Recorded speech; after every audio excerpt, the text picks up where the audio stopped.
Hello friends, आज के इस क्लास में मॉडल सेट नंबर 24 से आगे कंटिन्यू रखते हैं। लास्ट वाले क्लास में आपने 23 नंबर मॉडल सेट देखा था।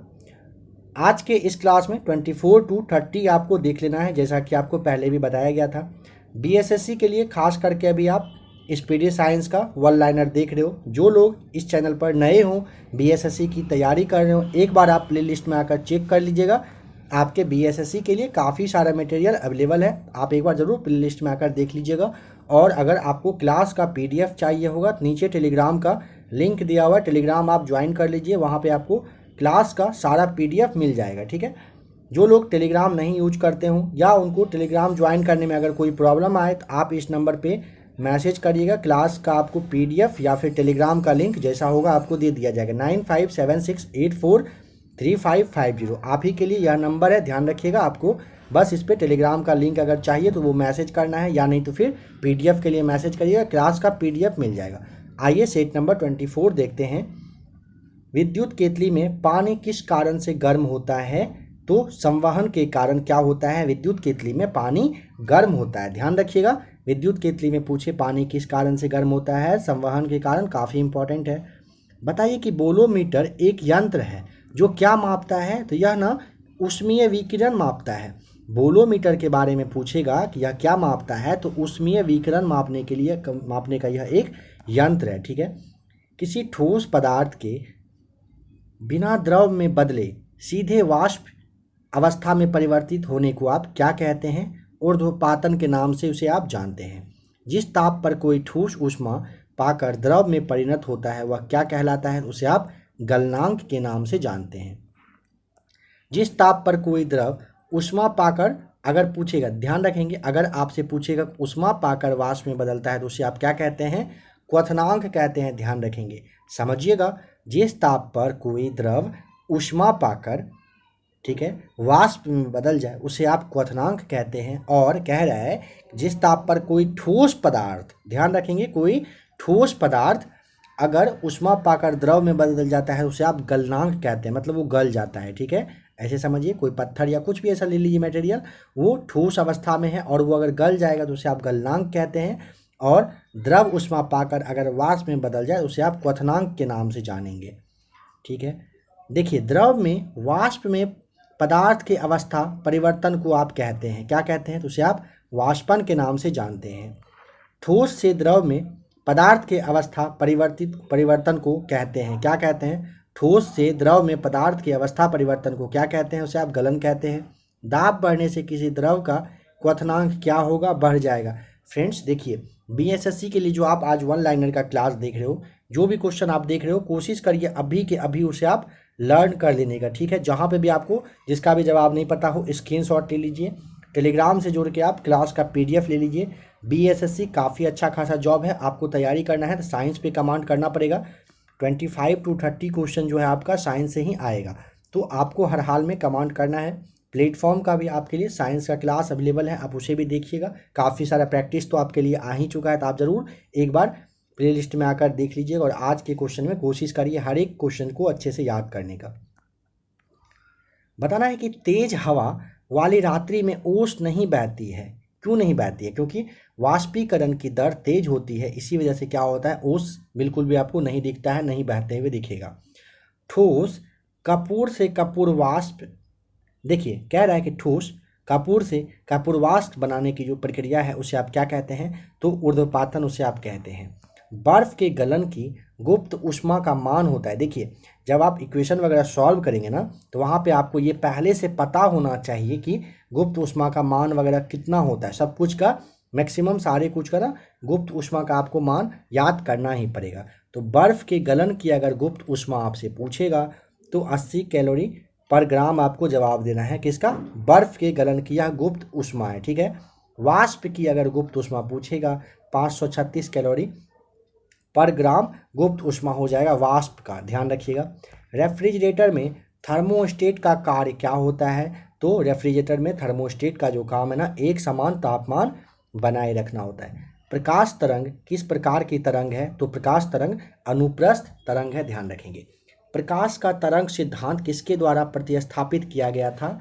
तो हाइगेंस के द्वारा। ध्यान रखेंगे, प्रकाश का अगर पूछे तरंग सिद्धांत किसके द्वारा दिया गया, तो हाइगेंस के द्वारा दिया गया था। ठीक है, प्रकाश एक प्रकार की विद्युत चुंबकीय तरंग है। यह सर्वप्रथम किसने बताया, तो मैक्सवेल ने बताया। किसने सर्वप्रथम यह दिखलाया कि प्रकाश तरंगों का विवर्तन होता है, तो ग्रोमाल्डी के द्वारा यह दिखाया गया था। प्रकाश विद्युत प्रभाव का प्रतिपादन पूछे किसने किया था, तो प्रकाश विद्युत प्रभाव का प्रतिपादन आइंस्टीन के द्वारा किया गया था। ठीक है, आइए अब मॉडल सेट नंबर देखते हैं, कौन सा, नंबर 25 देख लेते हैं। देखिए यहाँ पे आपको बताना है कि प्रकाश का जो वेग है सर्वप्रथम किसने ज्ञात किया था, तो ऑप्शन नहीं माफ कीजिएगा फ्रेंड्स। देखिए प्रैक्टिस शीट वगैरह बताते बताते अब ऐसा प्रैक्टिस सा आदत सा हो गया। आप जानते हैं कोई भी चीज़ आप कंटिन्यू करेंगे तो आदत हो ही जाता है, तो इसीलिए कोशिश करिए आप लोग अच्छे से पढ़ने का, ताकि आपको पर डे अच्छे से शीट वगैरह लगाने का प्रैक्टिस हो जाए। प्रकाश का वेग सर्वप्रथम पूछेगा किसने ज्ञात किया था, तो रोमर के द्वारा सबसे पहले प्रकाश का वेग को मापा गया था। प्रकाश का वेग अधिकतम किस चीज़ में होता है, निर्वात में, यानी कि वायु में सबसे ज़्यादा प्रकाश का वेग होता है। अब पूछेगा प्रकाश का निर्वात में वेग क्या होता है, तो आपसे ये क्वेश्चन भी पूछा गया था, काफ़ी लोगों ने सही कमेंट जवाब दिया था।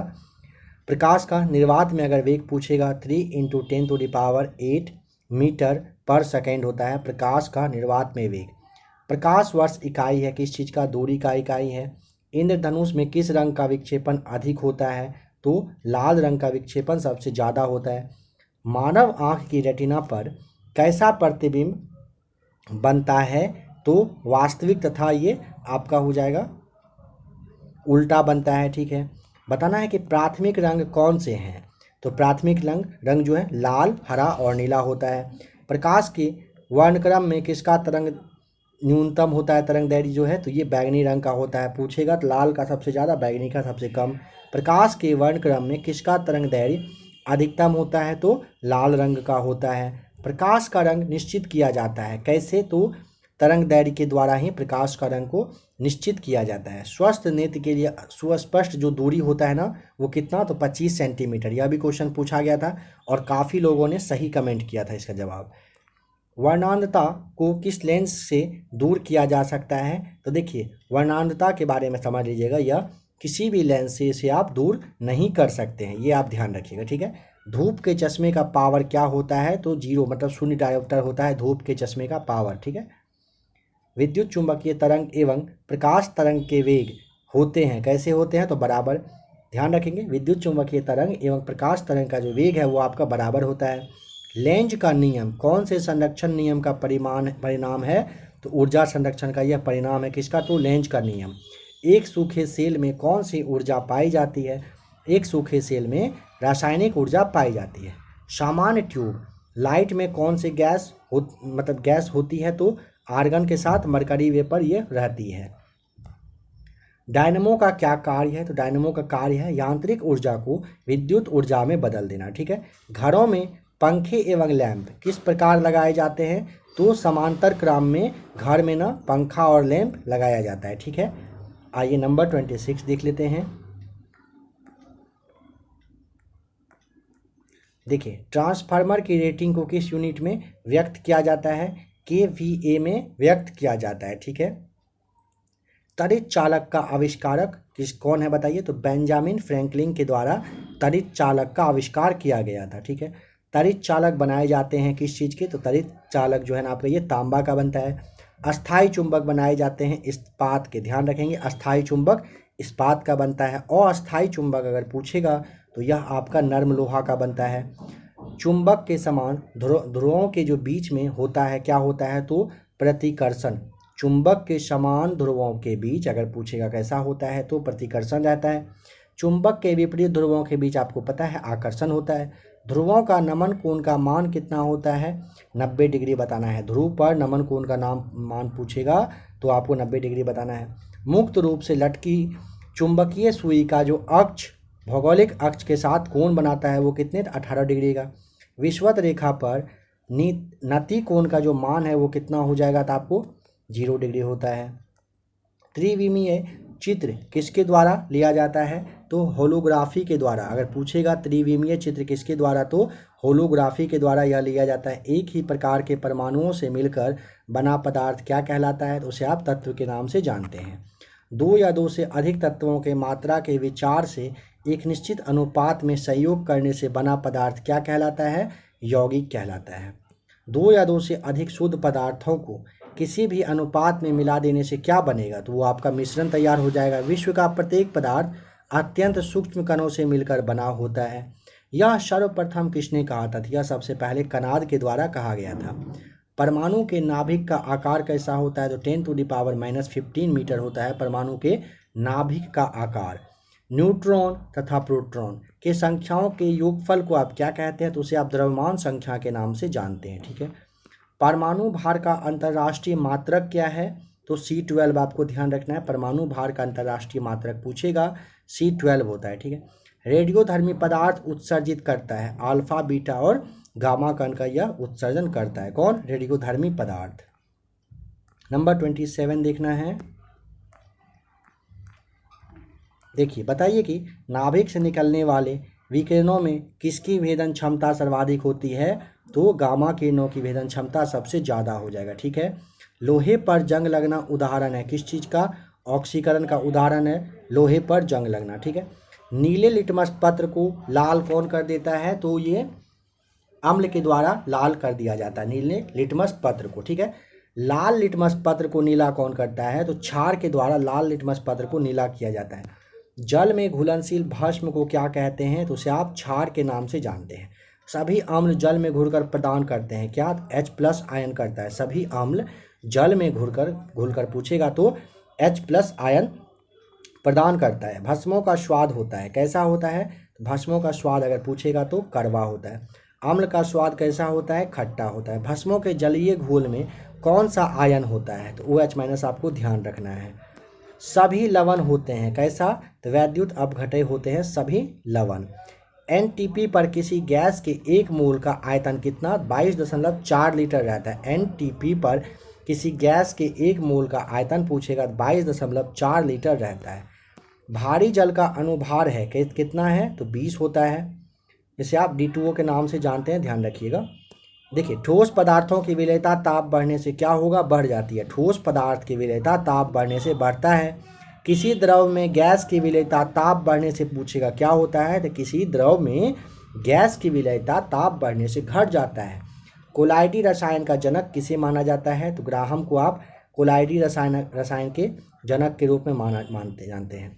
निलंबन में परिक्षेपित कणों का आकार होता है कैसा? 10⁻⁻5 सेंटीमीटर रहता है। कोलाइड में परिक्षेपित कणों का आकार होता है कितना? देखिए, कोलाइड में पूछा है ना, 10⁻⁻5 से लेके 10⁻⁻7 सेंटीमीटर तक रहता है।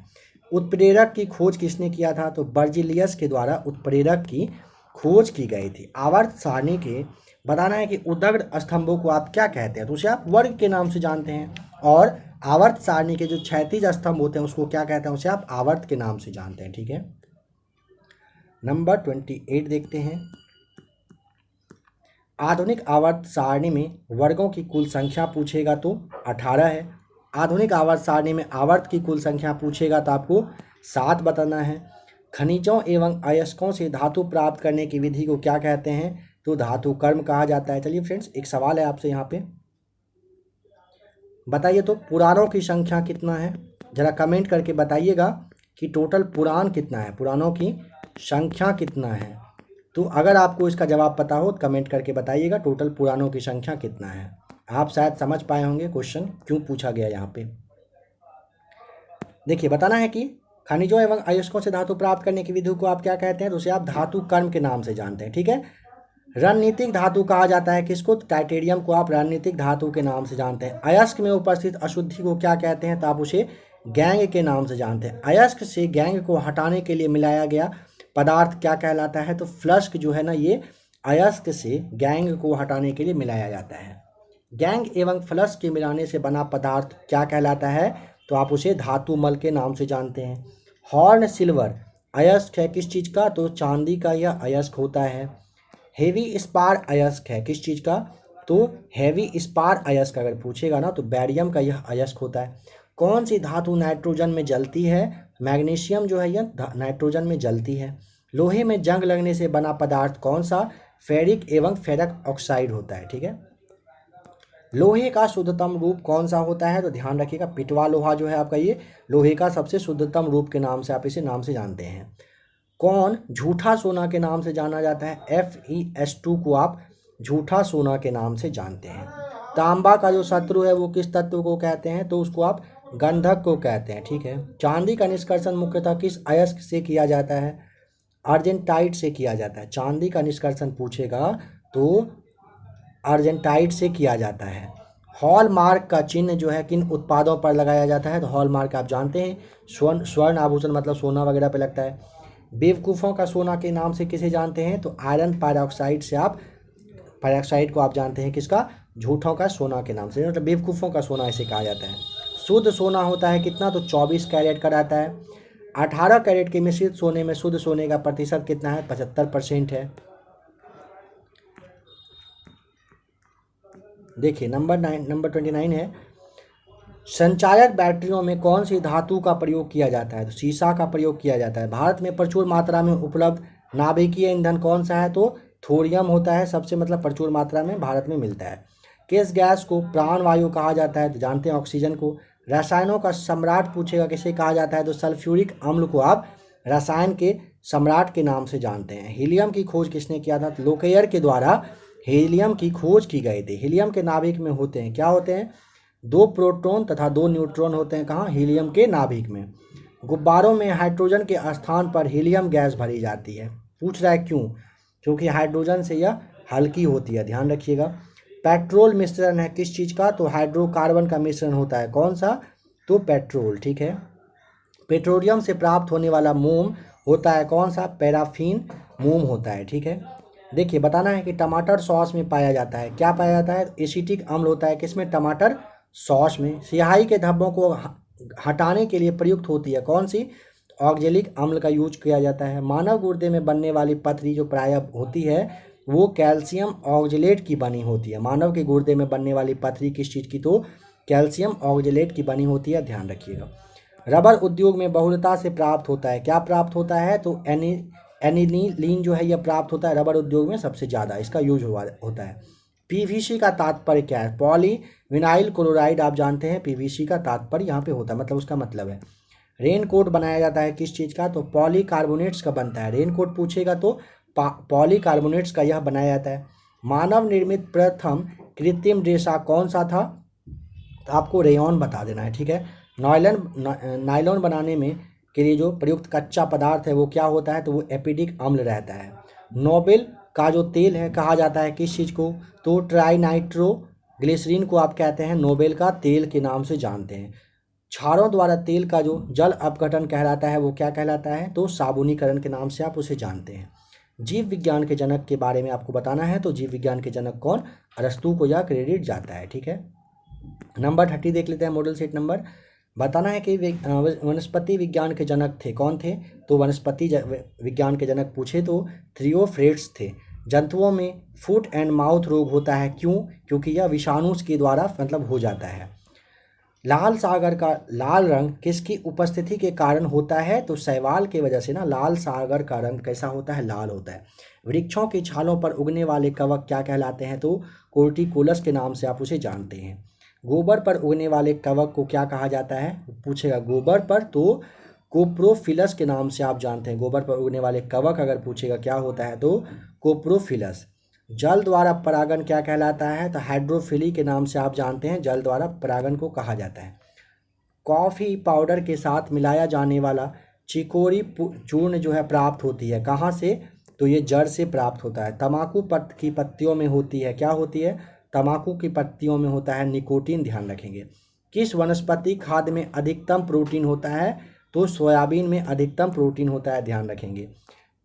पौधे व पेड़ का जो खाना तैयार करने की प्रक्रिया है कहलाती है, क्या कहलाती है? तो फोटोसिंथेसिस के नाम से जानते हैं आप उसे, प्रकाश संश्लेषण कहते हैं। पौधे व पेड़ का खाना तैयार करने का जो प्रोसेस होता है उसे आप फोटोसिंथेसिस के नाम से जानते हैं। ग्लाइकोलिसिस का अंतिम उत्पाद होता है कौन सा? तो देखिए पायरुविक अम्ल होता है। 2,4-D है, क्या है? तो ये खरपतवारनाशी, मतलब कहिए कि जैसे लिक्विड के जैसा, मतलब उसे आप कह सकते हैं लिक्विड है, खरपतवारनाशी मतलब जो खर वगैरह पतवार वगैरह होता है उसको गलाने में यह काम आता है। 2,4-D। पादप रोगों का सबसे उत्तरदायी कारक कौन सा होता है? फफूंदी होता है। चाय में लाल रस्ट रोग किसके कारण होता है? तो हरे शैवाल की वजह से ना चाय में लाल रस्ट रोग होता है। नींबू का कैंकर रोग जो है ये होता है कैसे? तो जीवाणु किस द्वारा होता है? अग्नि नीरजा रोग संबंधित है किस चीज़ से? अग्नि नीरजा रोग संबंधित है सेब से। पत्तियों को हरा रंग प्रदान कौन करता है? तो क्लोरोप्लास्ट के द्वारा पत्तियों को हरा रंग मिलता है। संसार का सबसे बड़ा अगर परितंत्र पूछ लेगा क्या है तो आपको सागर बताना है। कौन सी गैस पृथ्वी पर हरित गृह प्रवाह में सर्वाधिक योगदान देती है? तो कार्बन डाइऑक्साइड सबसे ज़्यादा हरित गृह प्रवाह में योगदान देता है। ठीक है। चिकित्सा शास्त्र का जो जनक है ये किसे माना जाता है, किसे कहा जाता है? तो चिकित्सा शास्त्र का जनक के रूप में आप हिप्पोक्रेटस को जानते हैं। ठीक है। चिकित्सा शास्त्र के जनक को आप हिप्पोक्रेटस के नाम से जानते हैं। नेक्स्ट क्लास जो आपका आएगा नंबर 31, उसमें आपके लिए एक सवाल रहेगा। सवाल अभी ही आपको बता दिया जा रहा है। एक तो क्वेश्चन आपसे भी पूछा गया था पुराणों की संख्या। देखिए क्वेश्चन नंबर फर्स्ट आपके लिए है, बताइए टोटल पुराणों की संख्या कितनी है? ठीक है। जिसको भी जवाब पता हो आराम से बताइएगा।